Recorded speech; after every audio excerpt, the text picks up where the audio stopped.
If you had taken a lineup, freshman year in high school and said, who of all these kids will become a drug addict, no one would have ever picked me.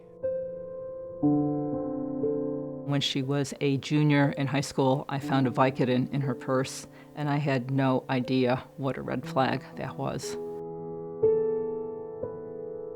46 people die every day from opioid overdoses. 1 out of 4 teenagers reports taking a prescription opioid for non-medical uses, either to get high and to have fun recreationally or to self-medicate their mood. I'm Anthony Sederi. I'm a recovering heroin addict. I had a regular, normal childhood, vacations and family dinners, and I played sports. So I played hockey. I went to a party, and I saw the captain of my hockey team drinking and smoking weed. I thought drinking and smoking wasn't that bad. When I was introduced to heroin, I was sniffing OxyContin. I sniffed heroin for the first time. I never did OxyContin again. I just started sniffing heroin every day. And at the time, my life was completely normal from the outside. I was introduced to needles, and that was a huge step for me. And that's when my life really started to get out of control. Lost my job, got kicked out of my apartment. I had my parents, my friends, all calling me saying, let us help you. Please, we love you, we want to help you. I said, I'll quit on my own, I can handle it, I'm in control. And I pretty much said, leave me alone. And I said it to everybody. And it was right around then when they had to see me on the front page of every paper and on the news because I got arrested for a bank robbery. And that's where my addiction took me. A normal kid growing up in North Andover, playing sports, experimenting with drinking and smoking weed, to a full-blown heroin addict, robbing a bank just to keep my addiction alive.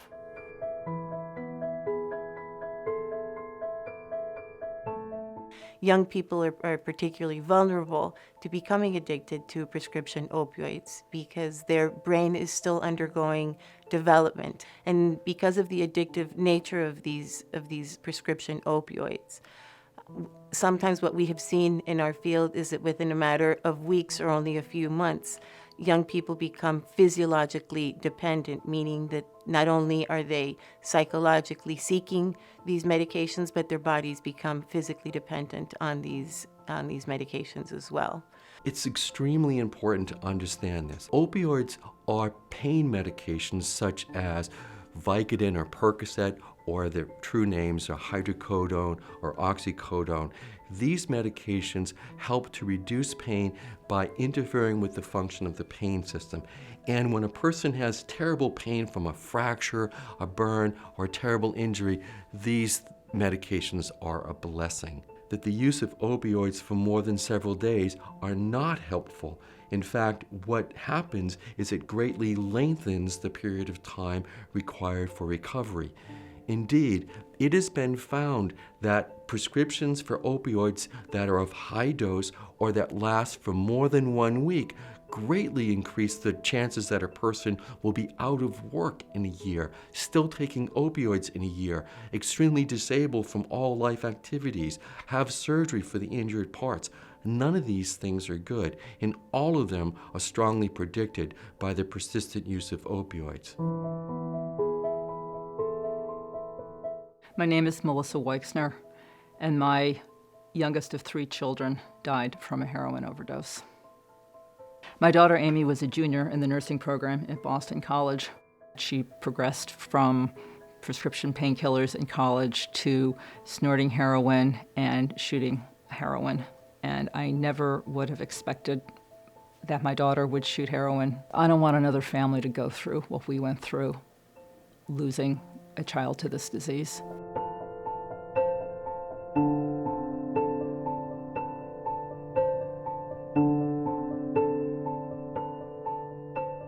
Prescription opioid addiction is not a new problem, but it's a growing problem. We want young people to not succumb to peer pressure, to take your medications responsibly, to have parents hold on to and dispense controlled substances at all times, and certainly to know that help is available. Treatment does work, but it's a long course of treatment. The disease is just as indiscriminate as any other disease we're talking about. And unfortunately, it's taking a disproportionate amount of young people's lives.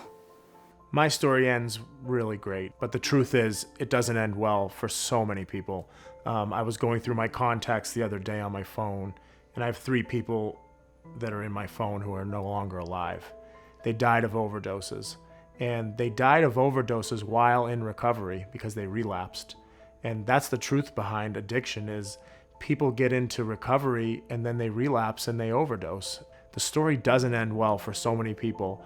You keep using despite negative consequences, and sometimes you don't get another chance.